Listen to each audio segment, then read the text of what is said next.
Shema Yasharallah Yahweh Allahayanawa Yahweh Achad Shema Yasharallah Yahweh Allahayanawa Yahweh Achad Shema Yasharallah Yahweh Allahayanawa Yahweh Achad Rocket the Yahweh, Rocket the Yahweh side, Rocket the Yahweh, Rocket the Yahweh side, Rocket the Yahweh, Rocket the Yahweh side.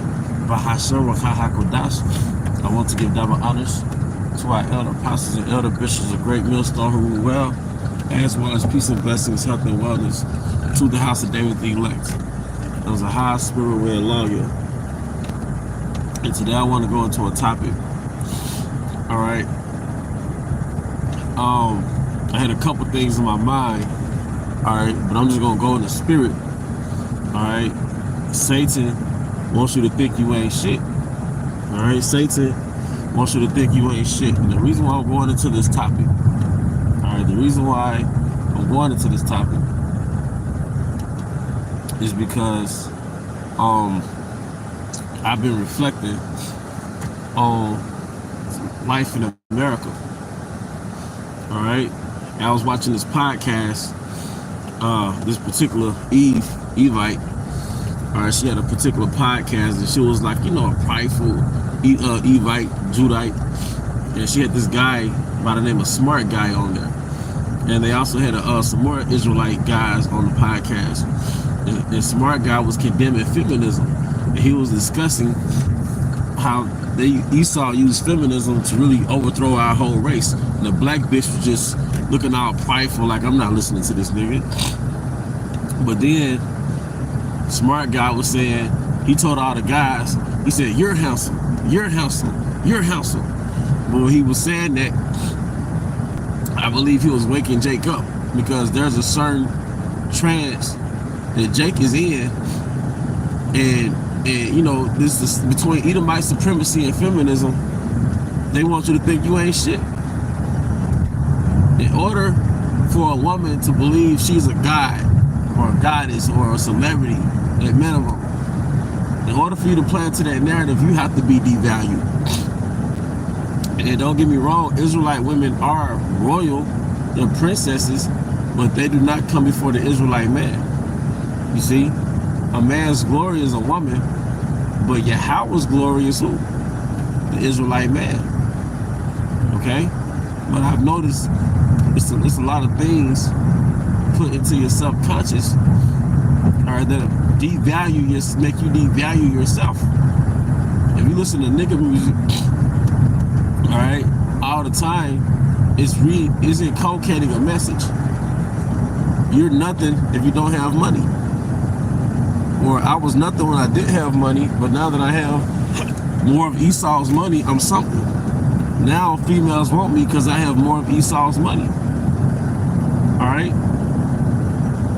You're poor, so you're nothing. I'm rich, so I'm something. You see? It's all Edomite worship when you sit there and think about it. It's all celebrating the Roman Empire. I have money, now I can enjoy the Roman Empire better. You see? Esau doesn't want their oppressors, and women rule over them, all right? That's an embodiment of Edomite supremacy and feminism. You're being oppressed by Edomite supremacy, but then you're being oppressed more through feminism, man. All right? And that's why the spirit is always on the apostles to beware of Keisha, to beware of Eve. Because Eve has an enchantment about her, man. And she has this viewpoint that you're beneath her. So why would you want to play into that? Are there some decent Evite women? Yeah, I would say so. But that vast representative majority, they're feminists. All right? They're really Edomite supremacists. Like certain manosphere people will call a feminist a feminazi. And Eve fits that description well. You boast about aborting your babies. You have a high abortion rate. That's like another form of genocide. It's not like it is another form of genocide. But I'm saying all that to say Esau wants you to destroy your morale. Not your morals, that's part of it, but your morale, how you feel about yourself, man. This kingdom. And Eve is affected by that too. You know? And I don't, you know, I go into that all the time. How people don't believe in themselves, man. Shalom, shalom. Yahweh Bahashim Yahushai. Hashon Chakodash Brakatham. To you brothers and sisters. Esau don't want you to believe in yourself, man. Fuck money. Money is just one facet of existence. It's a tool to bring things in your life. And it's a means. Money is a means. Sometimes certain poor decisions you make, you gotta ask yourself what mental state are you in? All right, or what spiritual state are you in? What mental state are you in? And what spiritual state are you in? And in this thing of ours, the Most High has given us something beautiful. And it's a high morale. It's a high confidence about ourselves. We go into the matrix and they get attacked. But we get around each other, or the spirit gets into the prophecies, or, you know, we teach together. You're around brothers, that communion, it boosts up your morale. And you have people who show you that you have value outside of Esau's cultural constructs and social constructs. All right, you might not have the best job, but you're special. All right, you might not make 6 figures, but you're special. All right, and I watched that show Pop the Balloon, or I watch highlights from the show Pop the Balloon. Jake could have a good job. Jake could be handsome. Jake could be tall, and Eve black ass is still rejected. Eve just a demon, bro. But part of healing, because we have to heal. Part of healing is unplugging from Eve. Now, you know, you might have Eve on an individual level, but she's probably a cool person. But this general Eve part of healing is healing from feminism. Healing is healing from feminism.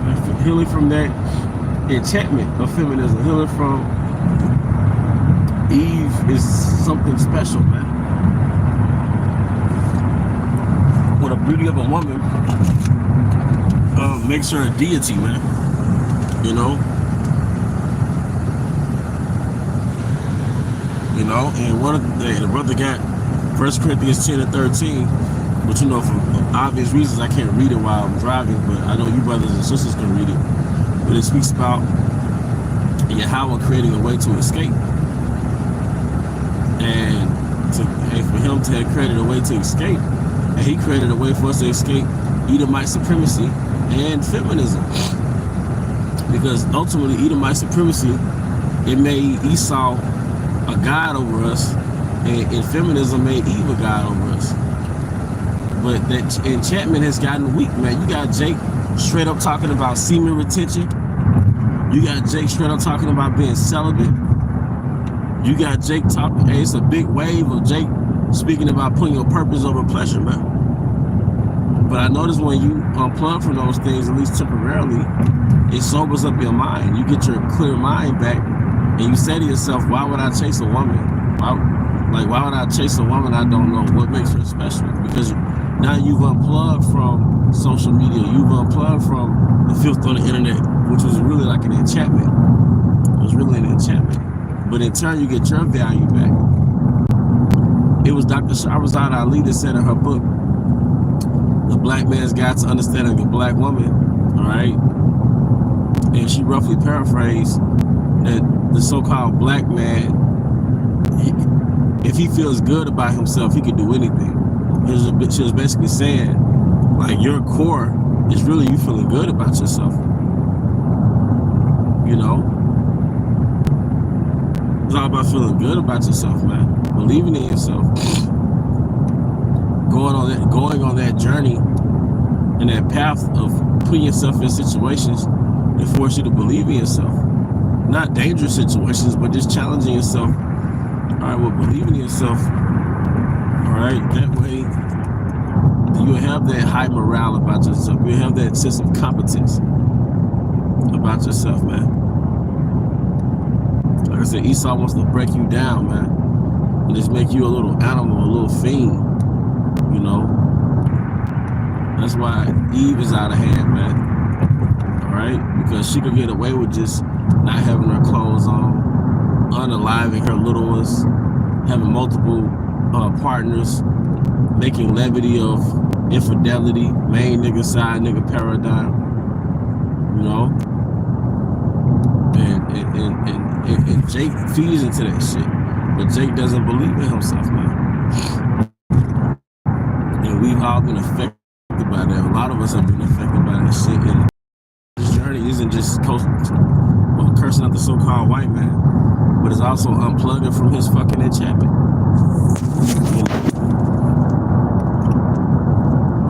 I remember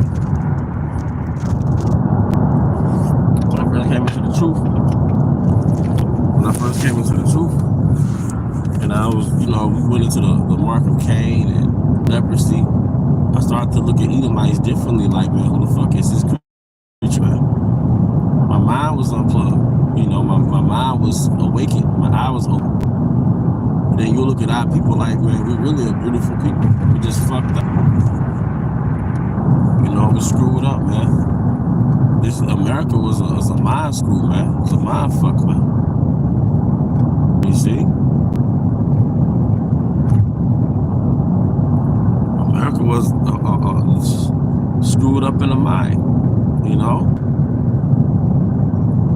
But going back to the point, and the point of this lesson, hey man, you know, this truth is supposed to make you feel good about yourself, because the underlying solution was you're not judging yourself by the social constructs, the social conventions of this society, man. We've at least spiritually and mentally unplugged from feminism and Edomite supremacy. We know that seeing a Messiah as an Edomite is a psychological warfare. We know that a woman, this YouTuber, I think his name is John Griffin. I might be wrong with his name. He does a lot of shows on a lot of YouTube videos on being alone, and he has a term that, you know, you can look up on Google. It's called the femme fatale, which means like the fatal feminine. All right, the fatal woman. All right, the deadly woman, and it's basically an archetype in which a woman enchants men through her feminine charm, and she leads them to death. But it's actually like an archetype, the femme fatale, F-E-M-M-E, F-A-T-A-L or E-L, and it's basically, like I said, an archetype of like Catwoman and Batman was like femme fatale. All right, a deadly woman. She lures you through her enchantment. But Eve has that archetype, you know, like this she lures men, you know, but it's kind of like you're oohing and ahhing after her. You're fawning over her. All right, but it's ultimately like insidious, you know. It's ultimately insidious. But the point was that that's also an enchantment, man. Just the deifying of women. And we love beauty. I love women, you know. Like I like looking at, you know, attractive women. You know, you go out to the store or whatever. But it's not like we don't like women. But as far as giving our energy and our soul to a woman and understanding that her beauty has been deified, man. In Israel, there's a standard and there's a duty for women. But I'm only saying all that to say we have to unplug from these enchantments in Babylon, man. You know? In 2025, Esau still has a so-called white man as the Messiah. You know? And one thing you learn about our people, the men and the women, especially a lot of the women, they have low self-esteem. Eve has low self-esteem, man. you know? So this truth is not just a curse out the so-called white man, or even just curse out the so-called black woman. All right, that of course she warrants that, but understanding that we have to heal, the 1/3 has to heal from these traumas, these wounds, man. Scripture says that we have an incurable wound. All right, because part of that lion coming out of you and being that lion and that bold lion in Babylon is getting your individual morale back. Is feeling good about yourself, feeling confident about yourself, man. That's the lion. And what America has done, it has made us like the lion without courage, like the movie The Wizard of Oz. You know.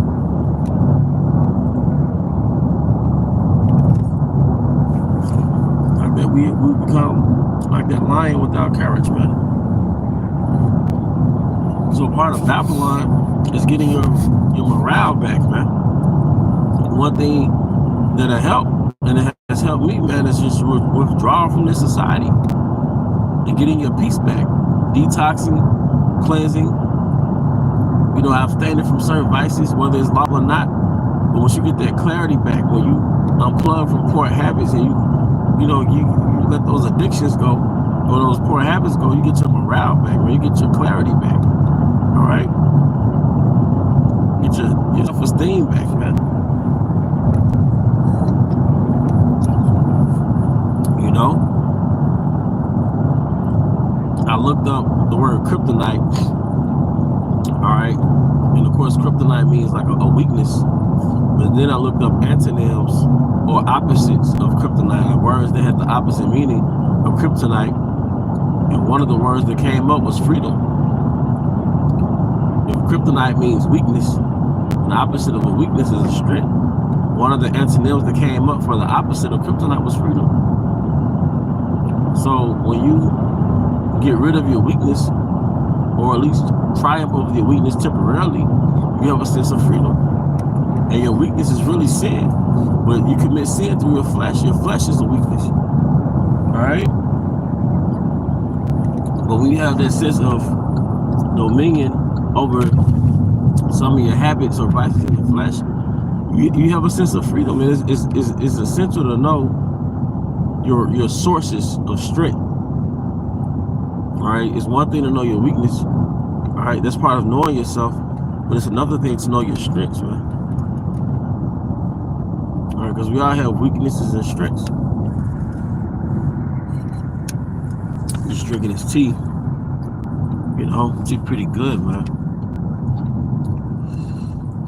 And you know, I put the ginger and the lemon in the tea. You know, ginger is really good for digestion, and it's really good for stomach imbalances. You know, it's good for a lot of things. You might be nauseated, you know, drink that ginger. But long story short, man, just getting your sense of morale back, you know, your feel goodness about yourself, man. That's important. Feeling good for your spirit is important, man. Okay? Of course, you have certain pleasures in the flesh, little dainties in the flesh, but, you know, it's important for us to just feel good, man. Your spirit feel good. You know, have that state of bliss. But that's pretty much the point, you know, for water for tuning in. I do hope you brothers and sisters were edified. All right. And once again, I want to give all honor and glory to Yahweh Bahashim Yahweh Shai Bahashim Kahakodash. I also want to give double honors to our elder apostles, elder bishops of Great Millstone Ruel, as well as peace and blessings, health and wellness. To the house of David the elect, Abba Baal, Kamiyah Shalom.